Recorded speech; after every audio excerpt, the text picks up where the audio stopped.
एक बार एक भक्त ने रमण महर्षि से पूछा, क्या मैं आत्मज्ञान प्राप्त कर सकता हूँ? क्या मैं आत्मा का सीधे अनुभव कर सकता हूँ? तब भगवान कहते हैं, क्यों? किसे आत्मा का ज्ञान नहीं है? हर किसी को अपने आत्मा का अनुभव है। तब भक्त पूछता है, किंतु मैं इसका अनुभव नहीं करता। तब भगवान कहते हैं, तथ्य यह है कि आप आत्मा को सदैव जानते हैं। आत्मा आत्मा को कैसे नहीं जानता है? केवल आपके स्वयं की सोचने की आदत बन गई है कि आप यह हैं या आप वह हैं या कुछ और हैं। यह गलत अभ्यास है जो वर्तमान में आत्मा के प्रति विपरीत भावना की रचना करता है, और फिर इसी कारण आप कहते हैं कि आप आत्मा को नहीं जानते। करना यह होगा कि आत्मा के प्रति बनाई गई गलत धारणा से बाहर निकलना होगा, तब आत्मज्ञान का स्पष्ट प्रकटीकरण होगा। भक्त पूछता है, किंतु मैं विधि एवं आत्मा के बारे में अज्ञानी हूँ। भगवान कहते हैं, कौन किसका अज्ञानी है यह प्रश्न पूछिए तथा विचार से खोज कीजिए, इससे मैं विलुप्त हो जाएगा तथा जो अस्तित्वमान रहता है वह आत्मज्ञान है। भक्त कहता है, किंतु उस तक कैसे पहुँचें? क्या गुरु का सहयोग आवश्यक नहीं? क्या ईश्वर के सहयोग की आवश्यकता नहीं? भगवान कहते हैं, क्यों? अभ्यास में उसकी आवश्यकता होती है, किंतु अंतिम खोज में लक्ष्य पर पहुंचने पर विधि एवं तरीके जो अपनाए जाते हैं मालूम पड़ते हैं कि वे स्वयं लक्ष्य हैं। गुरु परिवर्तित होकर ईश्वर और अंत में ईश्वर आपकी आत्मा हो जाता है। भक्त पूछता है, किंतु क्या आत्मविचार की प्रगति में गुरु अनुग्रह या ईश्वर अनुग्रह की आवश्यकता नहीं है? भगवान कहते हैं, हाँ, किंतु आप जिस आत्मविचार का अभ्यास कर रहे हैं वह स्वयं में गुरु अनुग्रह या ईश्वर अनुग्रह है। भक्त कहता है, मुझे भय है कि आत्मज्ञान की प्राप्ति इतना आसान नहीं है। भगवान कहते हैं, अभ्यास में असफलता का अनुमान क्यों करते हो? एक मुमुक्षु साधक के पास आत्मज्ञान एवं एक क्षण में आएगा। इसके उदाहरण के रूप में भगवान ने एक कहानी सुनाई। महर्षि ने अपने भक्त को राजा जनक की कहानी सुनाई। राजा जनक राजा पंडित से एक दार्शनिक उपाख्यान सुन रहे थे, जिसके एक वाक्य खंड में वर्णन था कि घुड़सवार जिसका एक पैर रिकाव पर रखा है, दूसरा पैर दूसरे रिकाव पर रखने के पूर्व ध्यानार्थी को आत्मज्ञान हो जाता है। जब वह आता है तो इतना अचानक और तीव्र होता है। राजा ने पंडित को आगे पढ़ने से रोका तथा इच्छा व्यक्त की कि वह इस कथन को प्रायोगिक तौर पर सिद्ध करे। पंडित ने स्वीकार किया कि वह सैद्धांतिक रूप से यह जानता है, किंतु प्रायोगिक ज्ञान प्रदान नहीं कर सकता। जनक ने सुझाव दिया कि वर्णन या तो झूठा है या अतिशयोक्तिपूर्ण है, किंतु पंडित ने इसे स्वीकार नहीं किया।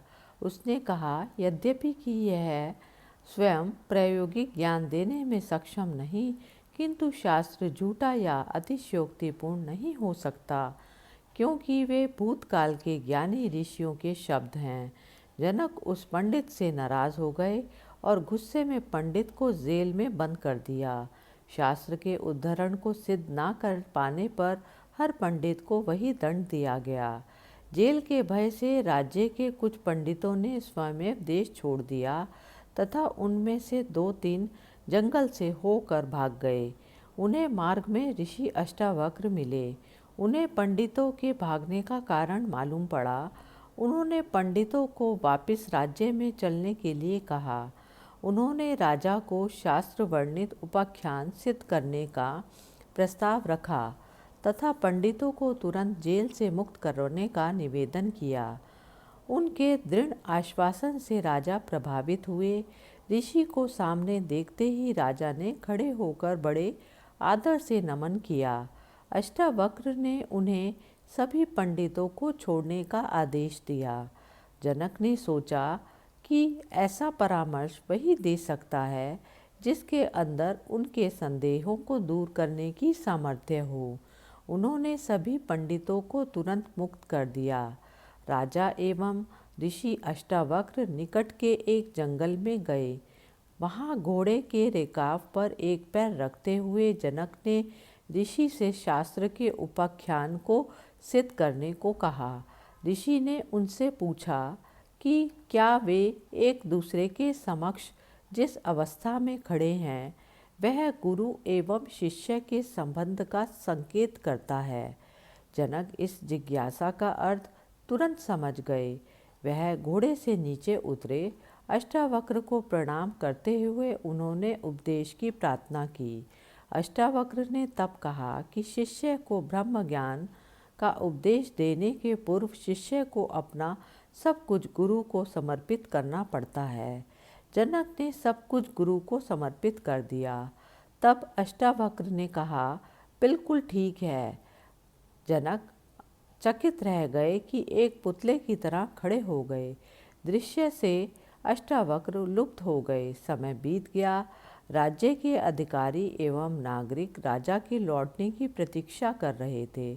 उन्हें ना पाकर परेशान हुए तथा उनकी खोज में निकले। वे उस स्थान पर आए जहाँ जनक अभी भी मूर्तवत खड़े थे। उनकी उपस्थिति में भी राजा को अचेतन पाकर वे आश्चर्यचकित एवं हताश हुए। उन्होंने सोचा कि अष्टावक्र कोई मायावी है जिसने राजा के ऊपर कोई जादू किया है। राजा के कर्मचारी उन्हें खोजने के लगे, किंतु उन्हें उस समय राजा की स्थिति की अधिक चिंता थी तथा उन्हें ठीक करना चाहते थे। वे राजा को एक पालकी में बिठाकर नगर ले आए। राजा तब भी अपनी उसी अवस्था में बने रहे। राज्य अधिकारी अष्टावक्र को खोज कर लाए। उन्होंने अष्टावक्र से राजा पर जादू हटाने एवं उन्हें सामान्य अवस्था में लाने का अनुरोध किया।